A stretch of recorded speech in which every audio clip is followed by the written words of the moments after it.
உங்களுக்கு தருவேன் என்று கர்த்தர் வாக்கு கொடுக்கிறார். இதுவரையிலையும் அடிக்கடி திறந்து திறந்து மூடுகிற வாசல்கள், வாய்ப்பு கிடைத்து கிடைத்து இல்லாமல் போகிற அந்த காரியம், ஆண்டவர் சொல்கிறார், அது எல்லாவற்றையும் நான் மாற்றி போட்டு திறந்த வாசலை உனக்கு நான் தருவேன். அதை ஒருவரும் எத்தனை பேர் நினைத்தாலும் கர்த்தர் திறக்கிற வாசலை இனி பூட்டவே முடியாது. இதுவரைக்கும் பல பேர் உங்களுக்கு நிறைய திறந்த வாசல்கள் வரும்போது தடையாய் நின்று அவங்க மூடிட்டே இருக்கலாம்.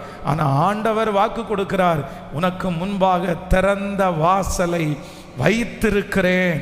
கர்த்தர் உங்களுக்கும் எனக்கும் ஒரு திறந்த வாசலை வைத்திருக்கிறார். உங்களுக்கும் எனக்கும் திறந்த வாசலை வைத்திருக்கிறார். சீக்கிரத்திலே கர்த்தர் அதை காண ஆண்டவர் உதவி செய்வாராக. கைகளை அசைத்து ஒரு ஹல்லேலூயா.